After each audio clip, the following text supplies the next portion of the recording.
A paz seja convosco. Louvamos a Deus pelo seu amor, pela sua graça, porque Ele nos atraiu. Não conseguiríamos alcançar, desejar Deus se Ele primeiro não tivesse se manifestado a nós. Ele tem mantido nosso coração nele, tem nos abençoado com toda sorte de bênçãos dentro das regiões celestiais, para que o nosso coração não se turve, não se mude, não se desconverta. Por isso Deus, Ele é bom e a sua misericórdia dura para sempre. Em nosso último encontro, estivemos meditando sobre o tema Uma Perspectiva Judaica de Jesus. Estivemos todo o culto da semana passada fazendo esta abertura, essa introdução do livro de Mateus, um livro que nós vamos meditar aí por mais ou menos uns 4 anos, pelo menos. E a figura de Mateus é aquele que escreve o livro de Mateus. Parece redundante, mas não é. Muitos autores, eles têm o título e não foram eles que escreveram necessariamente.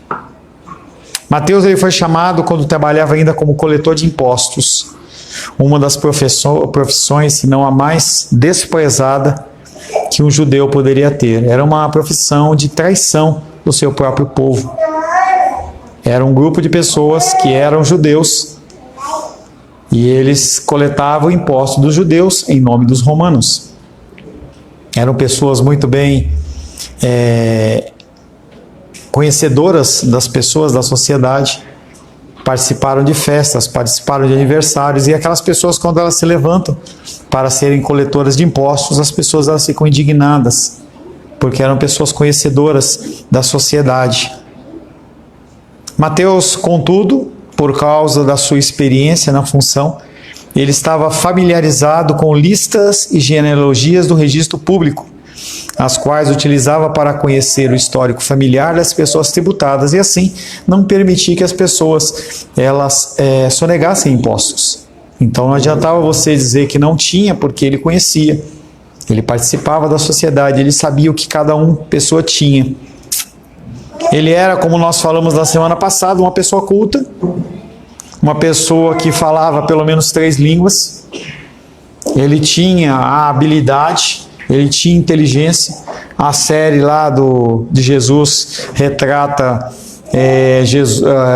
Mateus como uma pessoa autista, ou com um leve grau de autismo, e você vê alguns trejeitos dele. A Bíblia não fala sobre isso, mas uma das características de uma pessoa com baixo grau de autismo é exatamente essa condição, essa capacidade extrema em alguma área, no caso Mateus. Então sim, é possível, mas não é certo. O trabalho como coletor de impostos, ele aparece, no caso da vida de Mateus, como uma providência de Deus, uma preparação do Senhor para a tarefa mais importante de Mateus. E aí nós falamos de toda a questão da genealogia, da importância do conhecimento dos nomes. Podemos, em nossa meditação, observar Mateus escrevendo em primeira instância para os judeus, e nós falamos que Mateus é para os judeus, Marcos para os romanos, Lucas para os gregos e João para os novos na fé em geral. Apresentamos na semana passada a genealogia e as suas implicações na abertura do Evangelho, em especial dentro do Evangelho de Mateus. Vimos também que Lucas, diferente de Mateus, ele estende a sua genealogia até Adão, mostrando que a salvação era extensiva também para mim e para você, para nós que não somos judeus de sangue. Graças a Deus por isso. A palavra de hoje tem como título O Noivado de Maria e José. Quando celebramos o nascimento de Jesus no Natal, nossa atenção quase sempre é voltada para o relato não de Mateus, mas de Lucas. Lucas ele dá muitas informações a respeito de tudo o que aconteceu, diferente de Mateus. A narrativa principal dentro do nascimento de Cristo envolve o anúncio a Maria através do anjo Gabriel. Além disso, inclui a história de pastores, inclui hinos entoados por Zacarias, que era uma pessoa que esperava a vinda do Messias, e outras pessoas que aguardavam a vinda dele. A versão de Mateus ela é muito mais resumida, em especial porque o público judeu ele trabalhava dentro dessa característica, o que é diferente dentro do povo grego. O povo grego ele gostava de escafunchar mais, ele gostava de entrar mais profundo nos conhecimentos. A gente vê a figura da cultura grega com muitas discussões filosóficas, então as pessoas gostavam de debater, os judeus não tinham esse tipo de costume, por isso que o Evangelho de Mateus é mais resumido. Percebemos no início que Mateus faz seu relato do ponto de vista de José, diferente de Lucas, que faz o relato dele a partir da história de Maria. Lucas nos assegura que escreveu em seu evangelho, tudo que ele escreveu foi bem analisado junto a testemunhas oculares, pessoas que viveram naquela época. E a tradição alega que ele recebeu grande parte das informações da própria Maria.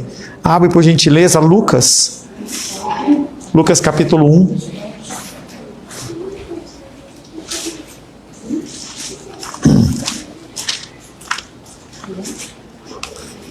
Lucas capítulo 1, verso 1 a 4, diz o seguinte: visto que muitos houve que empreenderam uma narração coordenada dos fatos que entre nós se realizaram, e ele está falando basicamente de Marcos, de Lucas e de João, ou melhor, de Mateus, Marcos e João, conforme nos transmitiram os que desde o princípio foram deles testemunhas oculares e ministros da palavra.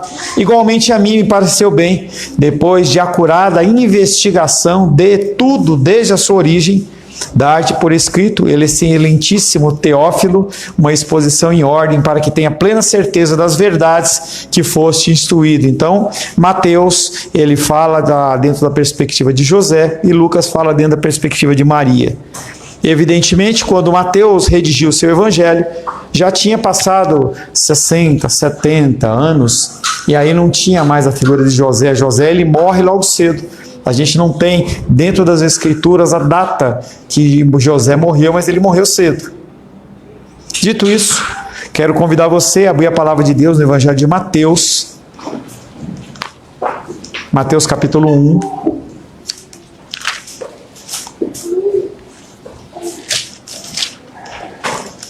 Nós vamos ler do verso 18 em diante.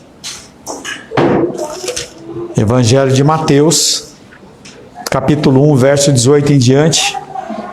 Assim diz a palavra de Deus, Evangelho segundo Mateus, capítulo 1, verso 18, 19 e 20. Ora, o nascimento de Jesus Cristo foi assim. Estando Maria, sua mãe, desposada com José, sem que tivessem antes coabitado, achou-se grávida pelo Espírito Santo. Mas José, seu esposo, sendo justo, e não a querendo infamar, resolveu deixá-la secretamente. Enquanto ponderava nestas coisas, eis que lhe apareceu em sonho um anjo do Senhor, dizendo: José, filho de Davi, não temas receber Maria, tua mulher, porque o que nela foi gerado é do Espírito Santo. Palavra do Senhor, amém? Senhor, te louvamos, adoramos e bendizemos. Agradecemos pela leitura da tua santa e bendita palavra.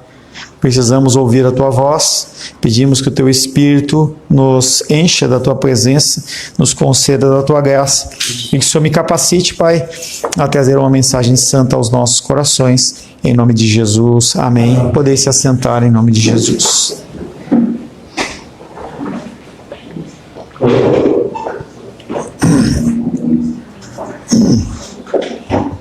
A primeira parte do capítulo, do versículo 18, capítulo 1.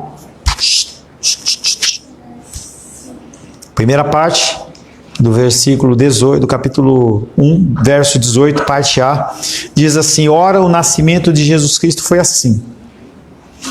Você vai começar a perceber que o Evangelho de Mateus ele tem muitos detalhes.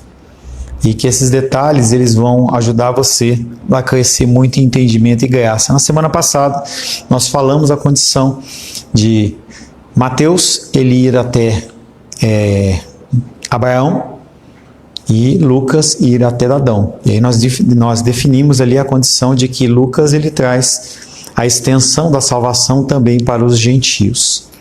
Essa frase, ora, o nascimento de Jesus Cristo foi assim, ela é muito rica em conteúdo, por mais breve que ela seja.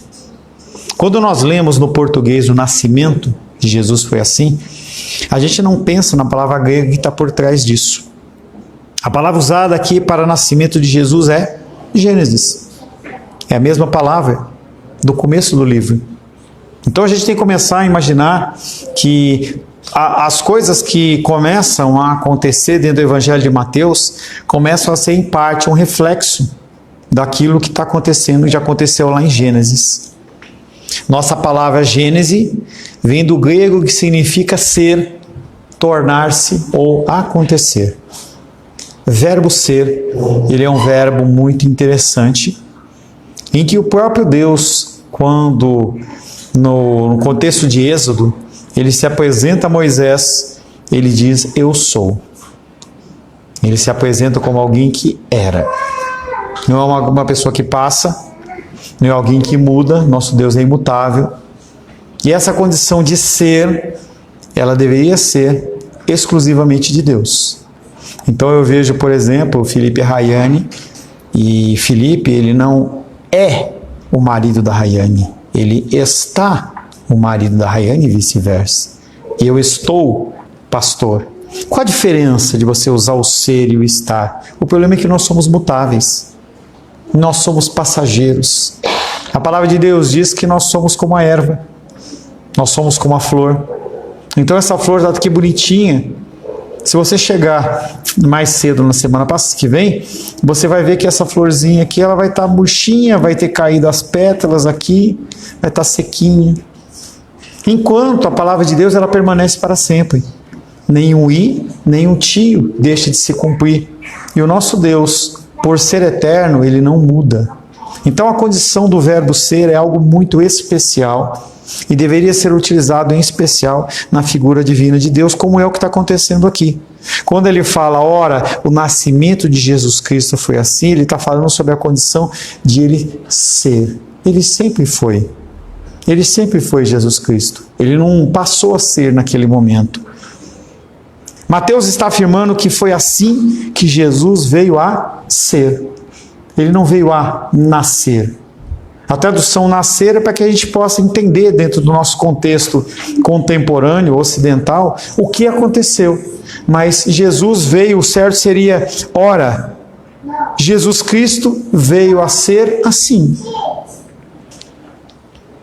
Mateus está afirmando que foi assim que Jesus veio a ser, o que, conforme observamos na semana passada, coloca o seu nascimento no âmbito da história. Ele não é apenas uma historinha, e falei também semana passada, que hoje, dentro do contexto acadêmico e científico, é uma ignorância dizer que Jesus não existiu.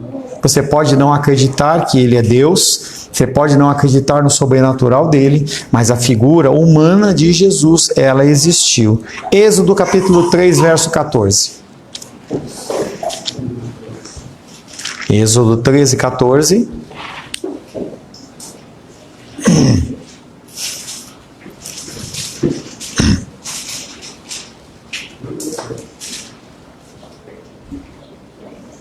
Quando... Não, é 3,14, perdão. Oi? Falei certo? Eu abri 13. Por isso que eu... Falei os dois? Êxodo 3,14 diz assim: disse Deus a Moisés, eu sou o que sou. Assim dirás aos filhos de Israel, eu sou, me enviou a vós outros. É a mesma frase que se refere à figura do nascimento de Cristo. João capítulo 1, verso 14.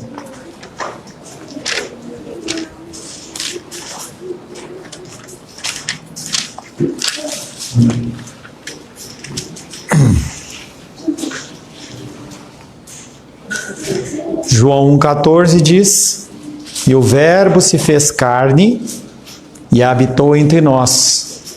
Cheio de graça e de verdade, vimos a sua glória como a do unigênito do Pai. E o Verbo se fez carne e ele passou a ser. João 10,11.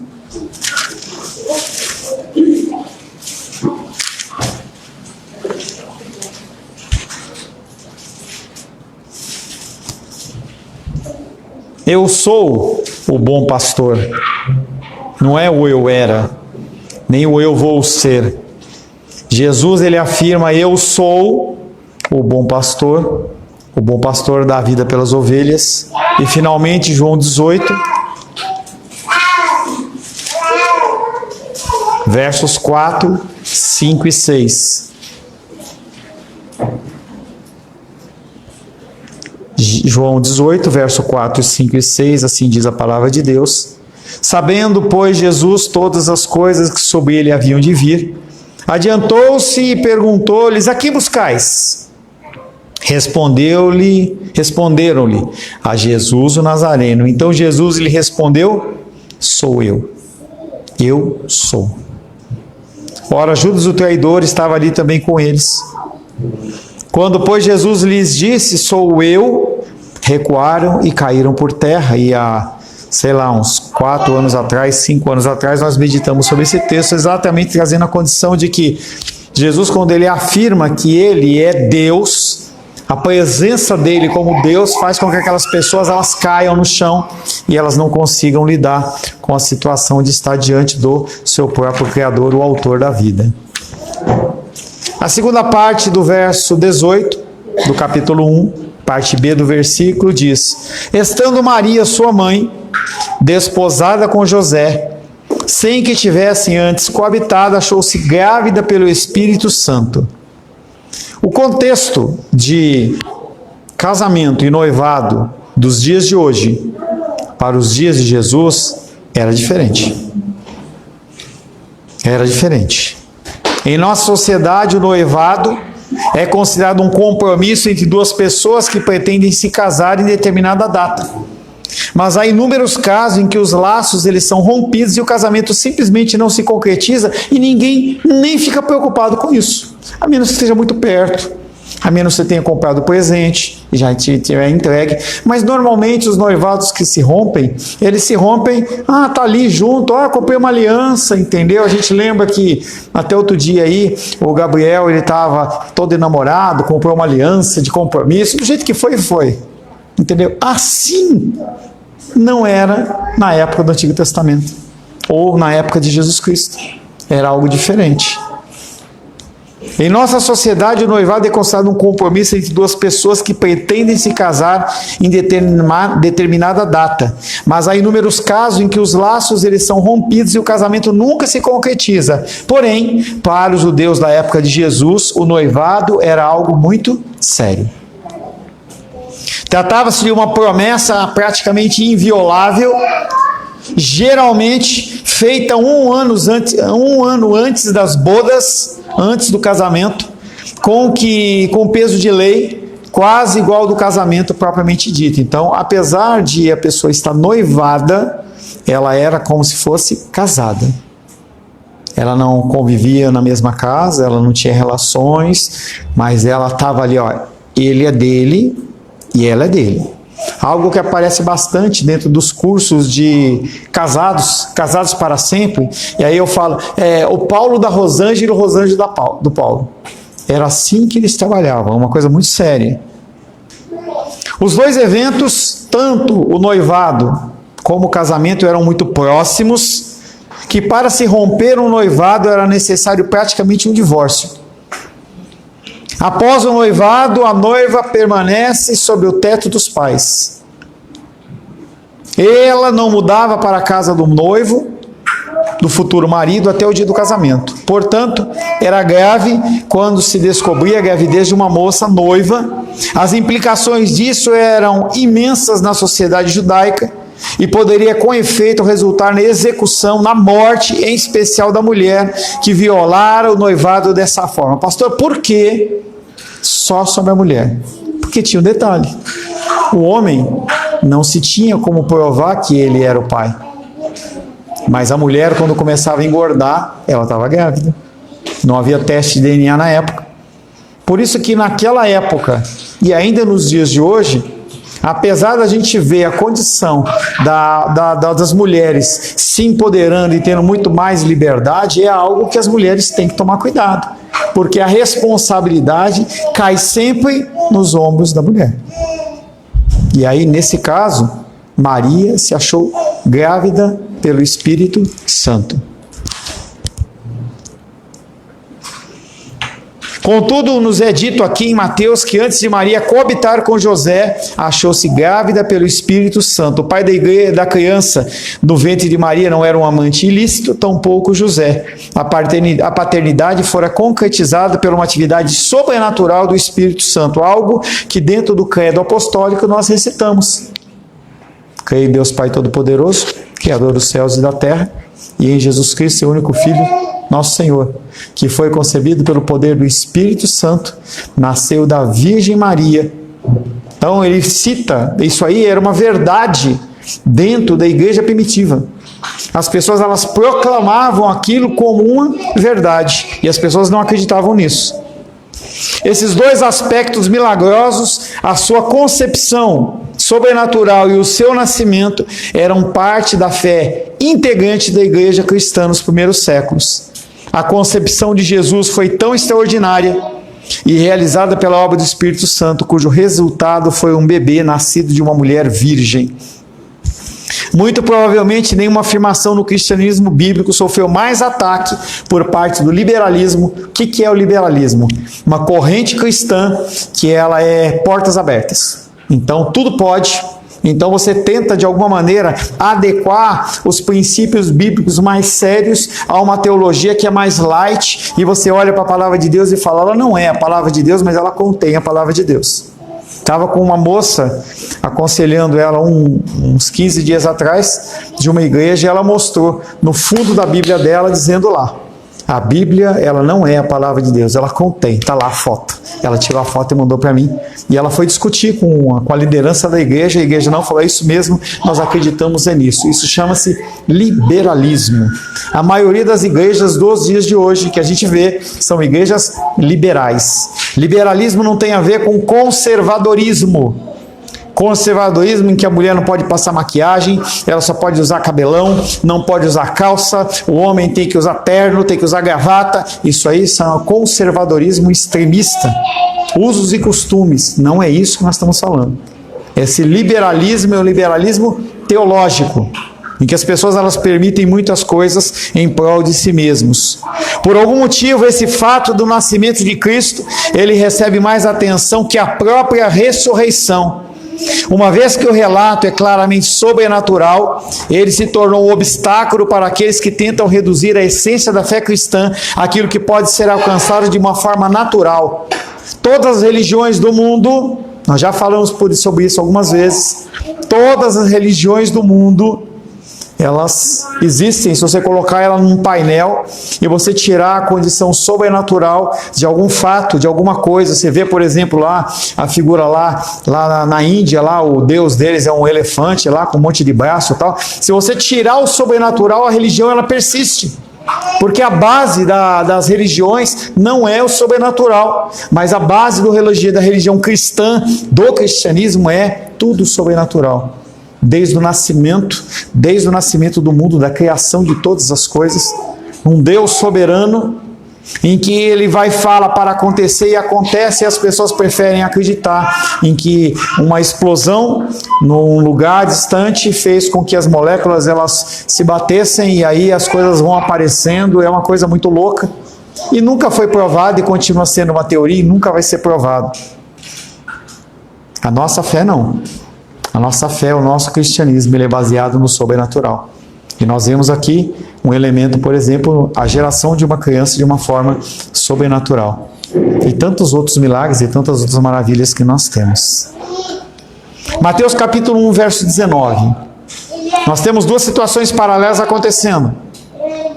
Num lado, Maria está na casa dela e ela recebe o anúncio do anjo Gabriel, dizendo: você está grávida pelo Espírito Santo, você vai ser grávida do Espírito Santo. No outro lado da cidade, na casa de José, ele percebe que ela está grávida e ele fala assim: alguma coisa está acontecendo. Ele começa a perceber a barriguinha dela crescendo, não sei o que aconteceu ali, mas aí ele fala assim: eu vou fazer alguma coisa. José, seu marido, seu esposo, isso é interessante, né? Não era noivo? É como se fosse casado, de tão sério que era. Mas José, seu esposo, sendo justo, não a querendo infamar, resolveu deixá-la secretamente. Ele sabe das consequências da mulher estar grávida. Se ele falasse: é meu, os dois morriam. Se ele não falasse nada, só ela morria. E ele não estava preocupado com ele, ele estava preocupado com ela. O escárnio ia vir muito mais sobre a vida dela. Quando a gravidez de Maria foi descoberta, José, um homem justo e também manso, atentou cuidadosamente para a observância da lei de Deus e, não a querendo infamar, resolveu deixá-la secretamente. Ele não queria que a ira do tribunal caísse sobre a noiva e decidiu lidar com a situação no espírito de compaixão. Depois de pensar intensa e cuidadosamente a respeito, José decidiu separar-se dela e abandoná-la de forma privada, a fim de poupá-la por uma humilhação pública totalmente completa. Então, José, ele age de uma maneira compassiva, ele age com compaixão sobre a vida de Maria, e ele decide abandonar toda aquela questão, mas não por causa dele. No verso 20, enquanto ponderava essas coisas, eis que lhe apareceu em sonho um anjo do Senhor, dizendo: José, filho de Davi, não temas receber Maria, sua mulher, porque o que nela foi gerado é do Espírito Santo. O que aconteceu para eles não matarem os dois, não se sabe.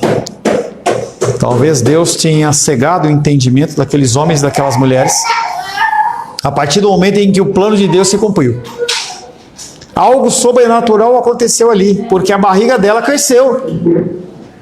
E ele não casou, ele tinha o tempo, não era uma coisa que, vamos casar antes, não dá, vamos adiantar, não tem isso. Pois eles casaram dentro do plano que estava certinho, e mesmo assim nenhum deles sofreu nenhum tipo de injúria.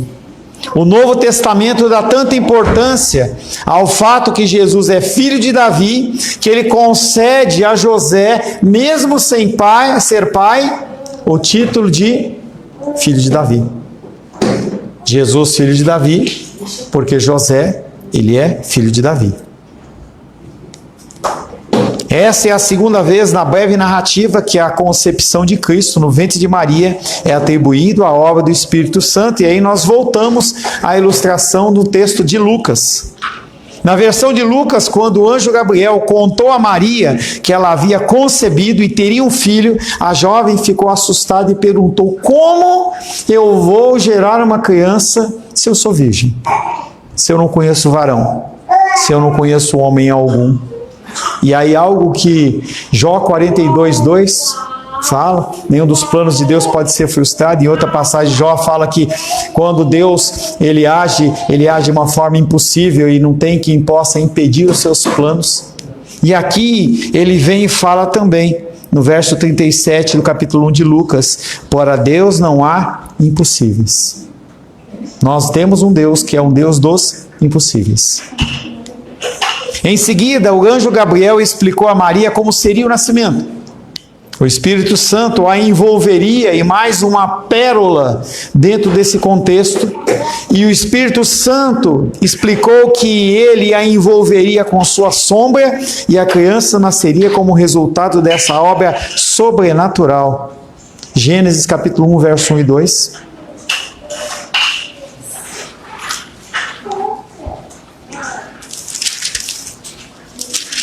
A ilustração, a explicação do nascimento de Jesus Cristo, a geração de Jesus Cristo, a estrutura dela é a mesma de Gênesis capítulo 1, verso 1 e 2, que diz: no princípio criou Deus os céus e a terra, e a terra, porém, estava sem forma e vazia. Havia trevas sobre a face do abismo, e o Espírito de Deus pairava por sobre as águas. A mesma forma que o mundo, o universo, todas as coisas foram criadas, essa condição do Espírito Santo pairar sobre as águas, naquele momento ele iria pairar sobre a figura de Maria. Você vê a ligação da criação em Gênesis com a ligação da criação em Lucas e também em Mateus. Nesse texto ele diz: haja luz, no verso 3, e houve luz. No ato da criação, o Espírito se movia sobre a face do abismo, e da inexistência daquela escuridão, Deus trouxe à existência toda a criação pelo poder do seu Espírito. Na perspectiva bíblica, o crescimento, o nascimento, a gênese da vida, deu-se em primeiro lugar pelo poder do Espírito Santo de Deus. Gabriel estava declarando a Maria que o mesmo poder com o qual o universo fora feito, o mesmo poder que havia criado vida, o mesmo poder que havia criado a luz, era o poder que iria a envolver o seu ventre com a sombra e geraria um filho. Isso para mim é uma coisa tremenda. Você imaginar a figura daquele Messias, aquele que é o autor da vida, a criação de todas as coisas, é uma fusão de poder e de essência entre a figura de Deus Pai, Deus Filho e Deus Espírito Santo, em que aquele poder criador do universo, ele foi manifesto na geração da figura divina de Jesus Cristo. Quero pedir que você abra Lucas capítulo 1, verso 26. Eu estou indo muito devagar nessa abertura de Mateus, para a gente estabelecer uma estrutura bem legal.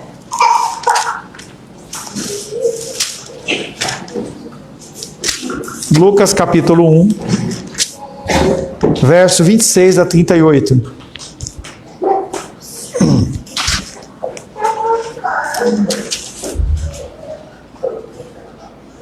Lucas 1, 26 a 38 diz assim: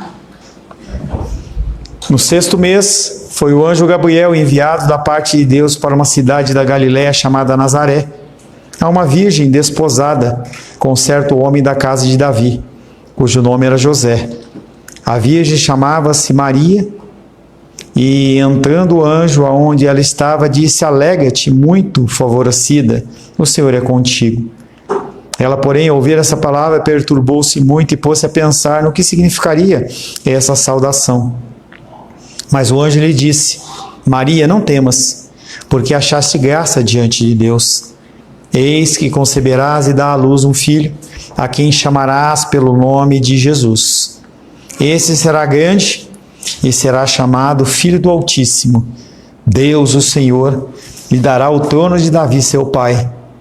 Ele reinará para sempre sobre a casa de Jacó, e o seu reinado não terá fim.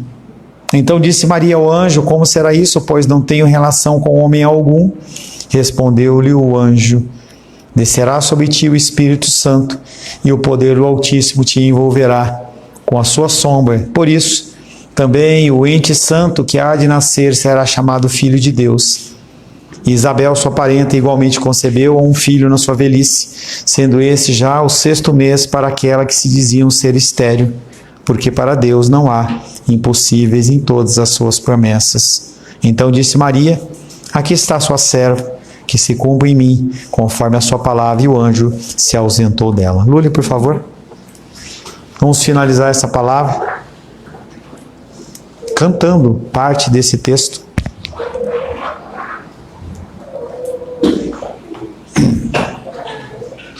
É uma música que talvez você conheça, mas se você não conhecer, ela é muito simples. Eu separei apenas duas estrofes para você cantar comigo. Pode cantar sentadinho, tá?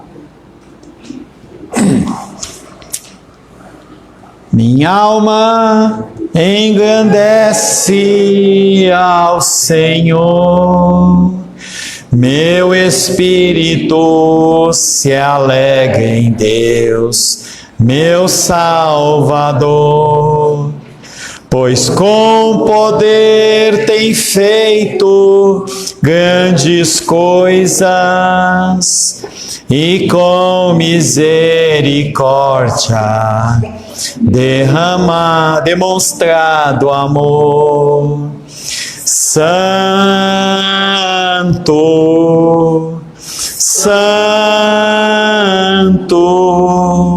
Santo é o Senhor. Santo, Santo, Santo é o Senhor. Tem enchido nossas lâmpadas com o óleo do Espírito, tem feito nua vide florescer, tem enchido nossas lâmpadas com o óleo do Espírito, tem feito sua vide florescer. Santo, Santo, Santo é o Senhor. Santo, Santo, Santo é o Senhor. Feche seus olhos. Aleluia. Ó Deus Espírito Santo, Tu que procedes do Pai e do Filho, tem misericórdia de mim. Quando te movias sobre o caos, Aleluia. nasceu a ordem. A beleza vestiu o mundo, brotaram os frutos. Move-te, peço, sobre o meu coração desordenado. Retira as fraquezas dos desejos indisciplinados e das concupiscências odiosas. Dissipa as névoas e trevas da incredulidade. Ilumina minha alma com a pura luz da verdade. Torna-a perfumada como o jardim do paraíso, abundante de todo bom fruto, bela de uma graça celestial, brilhante dos raios da luz divina. Cumpre em mim a glória dos teus ofícios divinos. Sê meu confortador, luz, guia e santificador. Torna, Pai querido, as coisas de Cristo e mostra-as à minha alma, que por Ti eu possa diariamente aprender mais sobre o amor, a graça, a compaixão, a fidelidade e a beleza de Cristo. Conduz-me à cruz, mostra-me as Tuas chagas, a natureza odiosa do mal, o poder de Satanás, que eu possa ver meus pecados como os cravos que o transfixaram na cruz, as cordas que o amarraram, os espinhos que o rasgaram, a lança que o perfurou. Ajuda-me a encontrar na morte de Cristo a realidade e a imensidão do seu amor. Abre a mim os maravilhosos compêndios da verdade, contidos em seu está consumado. Aumenta minha fé no conhecimento claro da propiciação obtida, a expiação completa, a satisfação feita, a culpa eliminada, a minha dívida paga, meus pecados perdoados, meu ser redimido, a minha alma salva, o inferno vencido, os céus abertos e a eternidade feita para mim. Ó Santo Espírito, aprofunda em mim essas lições salvadoras e maravilhosas, escreve-as no meu coração, para que a minha caminhada seja odiar o pecado, fugir dele e amar a Cristo, e que eu não caia nos artifícios que o diabo usa para me seduzir e enganar. Palavra do Senhor. Amém?